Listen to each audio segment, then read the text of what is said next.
Hey guys, welcome back to another week of Ticket Tuesday. I'm your host, Ron HD. So yeah, this is gonna be a great time.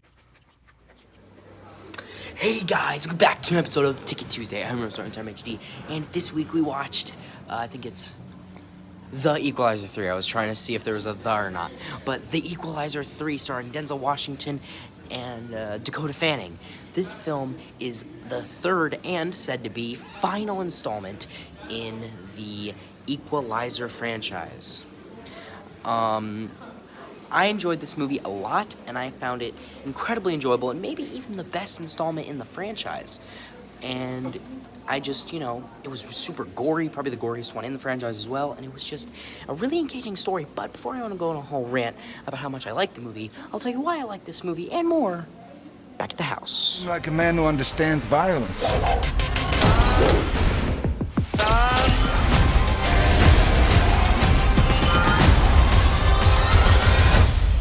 Police found multiple dead bodies on that farm in Sicily. Did you kill him? 9 seconds.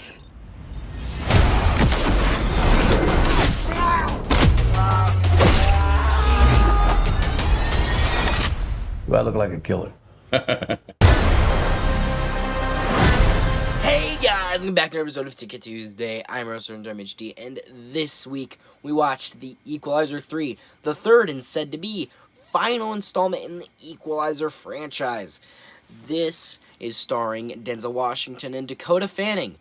This is a action, I want to say, bit of like an action movie with like subtle horror elements. There's a lot of, and talking about those horror elements, like, getting into that, like, I've seen the previous two Equalizer movies, and they're more action-oriented. He kills, like, most of the people he kills in the first two Equalizer movies are with guns, right? Most of them, at least. And he only usually has to improvise when he doesn't have a gun. But in this movie, he does kill people with guns, not as much. Like, he just fucking brutalizes people. He's like a slasher villain, but a hero. I'm a slasher hero this time because he's murdering bad guys and murdering criminals and Sicilian mobsters. But, like, he's fucking just stabbing people through the jugular. He's stabbing people with fucking, like, wine openers through the jaw. He's, like, massacring people. He's, like, cutting off their heads with, like, a twist tie. Like, fucking twisting their heads off. And it looks great. And it's super bloody and gory. Like, it's literally got horror movie vibes to it. To the point where, like, there was a scene in the opener, by the way, spoilers in this review. If you don't want spoilers, as always, go watch the movie, then come back. Okay? But, basically, he grabs a guy's pistol, or his revolver, or whatever. He grabs it, twists it back, or, like, does something like that, and he literally shoves it into his fucking face, and it stabs through his eye, and he starts shooting the gun while the gun is still through the guy's face. That is some horror movie shit. And the movie is, like, really gory, and it's great. Like, it's the goriest movie, most violent movie in the franchise, for sure. Really good effects. I believe most of them look practical to me, and they look great, so good job on you. I might be wrong, maybe they are CGI, but they didn't look CGI to me from just watching it the first time. But, yeah, very, very good special effects and great gore. Love gore in a movie. Don't, like, want it excessive, not, like, super over-the-top gore for no reason, but all I'm trying to say is great gore. That's all I'm trying to say. But the gore, the gore was not the only thing that I liked about this movie. In fact, there was quite a couple other things I liked. Obviously, Denzel Washington is great. He's Denzel Washington. I mean, what's not to like? He's fucking Denzel Washington. Everybody likes fucking Denzel Washington. But also, Dakota Fanning did pretty good.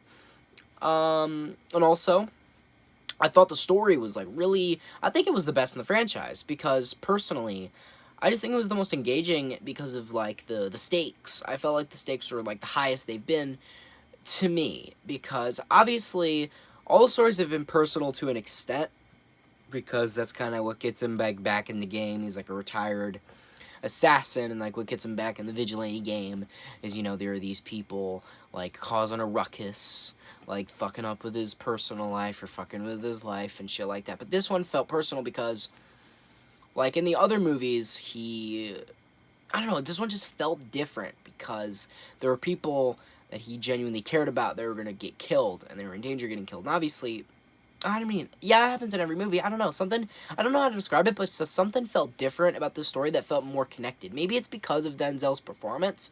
Like, in the previous two movies, Denzel was, like, emotionless. He was, like, Batman, kind of. I mean, he still is, like, Batman in this movie. He's fucking terrifying to the criminals, and he's great.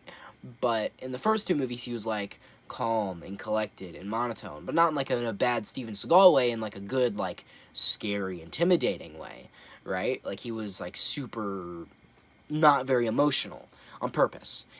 But in this movie, he showed a bit more emotion. Not like he cried or he was like he smiled sometimes, right? And he really, I don't remember one time he smiled a couple times in the first two movies, but in this time he yelled, he got into it. You know, he was like he really despised the bad guy.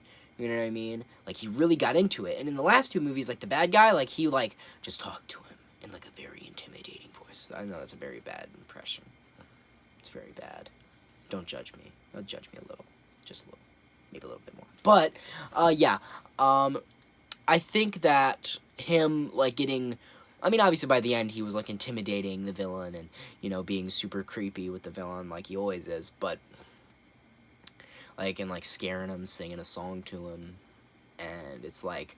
But, obviously, like, he got into it. You know, he, like, yelled and he got into it. And he smiled and it, like, felt more real because Denzel's character looked like... You know, he was evolving.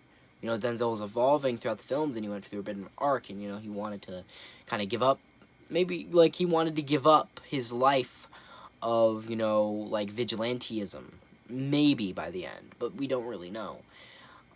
He might get back into it eventually, who knows. But, yeah, I just found the story very, very gripping and engaging, and definitely, I think, my favorite story in the franchise, even though they did have good stories. And I think also the few action scenes that were there were great. I liked them. You could see what was going on. They were quick, but they didn't need to be super long. They didn't need, like, obviously this film's like no John Wick or something like that. You know, it's not trying to be, right? It's trying to be more of like a story-based, more like focused on the characters type stuff. And obviously, not trying to rag on John Wick here, but John Wick is like all about the action. You know, which is not a bad thing. But this film is, like, trying to have a story that complements, like, where the action complements the story. Right? There's only, like, a handful of action scenes here. And as I said, they're quick and sudden. Right? Which makes sense. Denzel is literally a fucking killing machine going up against these guys who, yeah, they can kill people and intimidate people, but up against a professional assassin, they don't stand a goddamn chance. Which makes sense. He fucking butchers them every single time. My favorite scene in the movie is the ending scene where Denzel's like, I've had enough. And they build this up at the beginning of the movie when he's like in the, like after he gets like injured after one of his like vigilante murders. He gets shot and he ends up going to like getting taken taken care of by somebody because somebody finds him. And he ends up putting like his time watch into a drawer, and they like specifically point out the drawer, right? And then later on in the movie, he's had enough. You know, he's done playing around, and he gets the watch out of the drawer, and it's a nice little moment. And you know shit's about to get real, and it does. In the ending scene, the villain is, like, he's fed up with Denzel. Denzel killed his brother. You know, Denzel, because his brother was, you know, being a cocky, asshole Sicilian mafia guy. And Denzel, he's like, what do we know about this guy? And, like, something I really like about the scene that they build up about, like, the, like, ghost nature of Denzel's character is, like, is there any information on the American? He's like, nothing. He's like, nobody's talking. It's like, we got nothing. Right? They literally couldn't find anything on him, which I think is a nice little touch. But then, in that scene, he just slowly, like, is withering down everybody in the house without them even knowing what's going on. And it's great. And he, like, murders all these guys, and, like, sometimes he just shoots them, but other times he, like, brutally, like, stabs them in the fucking jugular, or he'll, like, as I said earlier, just, like, wrench their head off with, like, a choker thing, what are those called, like, zip tie things, I don't know, like, wire, is it wire? Yeah, you get, like, chops their head off with wire. They don't show it, but they, like, there's a scene where the big bad of the movie, like, he, like, pushes the guy's shoulder, and his head just boop, boop, rolls off his neck. It's great. And then there's, like, I think the scene where the villain wakes up, he's, like, sleeping in his bed, and, like, this guy's body just falls through the glass, and he's, like, hanging. And at first I thought he didn't have a jaw, which I thought was really cool, but he had his jaw still. It, like, reminded me of, what was it, Curse of Chucky? Like, remember that scene where the guy got, like, whatever. I'm getting off topic. But, yeah. I think the whole scene was great, and then the ending, the climactic death of the main villain, I thought it was great, because every villain in not Denzel Washington movie, an Equalizer movie, they always get their comeuppance because Denzel fucking annihilates them. In every single Equalizer movie, the villains are way over their heads, and they get annihilated. And Denzel's like, you don't want this. I'll give you the chance. Walk away. You don't want it. And they're like, fuck you, man. You killed my friend. Or fuck you, dude. You're stupid. I hate you. And then they end up getting annihilated and murdered brutally. But he gave them a choice, and they rejected it. And that's same here. That's the same thing here. He gave him a choice earlier, and he denied it. He rejected it. And eventually, he like, gave him the drugs that he's selling, that he's, like, selling his own product. He, like, gave him too much, and he was, like, overdosing. And, like, he's like, and Denzel cuts him away, like, off the bed, because what's he gonna do? He's, like, all on drugs. He can't do anything. So he, like, ends up, like, wandering down the street as Denzel is just, like, closely following behind him, like, singing a fucking song behind him. It's great. But what's even better is that Denzel, this guy dies by overdosing. And they're not gonna suspect Denzel because they just think, oh, he went crazy, and, you know, he took his own product, you know, he went a little off the deep end, and he overdosed. He's not a person of interest, and it's all off him. They just thought, oh, maybe a rival family came in, right? Perfect, because, like, they're like, no one man could do all this, but it could, and that man's name is Denzel Washington. But, yeah, that whole ending scene was great, and I didn't even, describe it in that great a detail, because honestly, I just recommend you see this movie, because it's just great. If you haven't been convinced already, I highly recommend this film for, you know, action fans, even really horror fans, a really little bit, because basically, the main character is a fucking slasher villain, but a slasher hero this time. He's terrifying to the criminals, and he's like, he pops out of nowhere. There's literally a scene where, like, a guy's at a computer, and, like, there's a shot where it goes over a chair or something, and, like, the guy, it's like a window behind the guy, and then it's Denzel. He literally appears like fucking Batman. It's great. But yeah, highly recommend it for horror fans, action fans, or just fans of movies. Definitely recommend it. And I'd give this film about a 8 out of 10. 8 out of 10.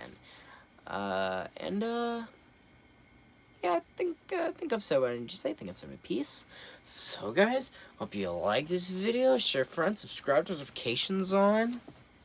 Comment down below how much you liked it. But you guys know how it goes.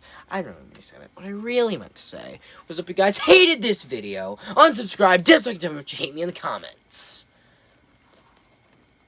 I've been Runtime HD. Shooting off.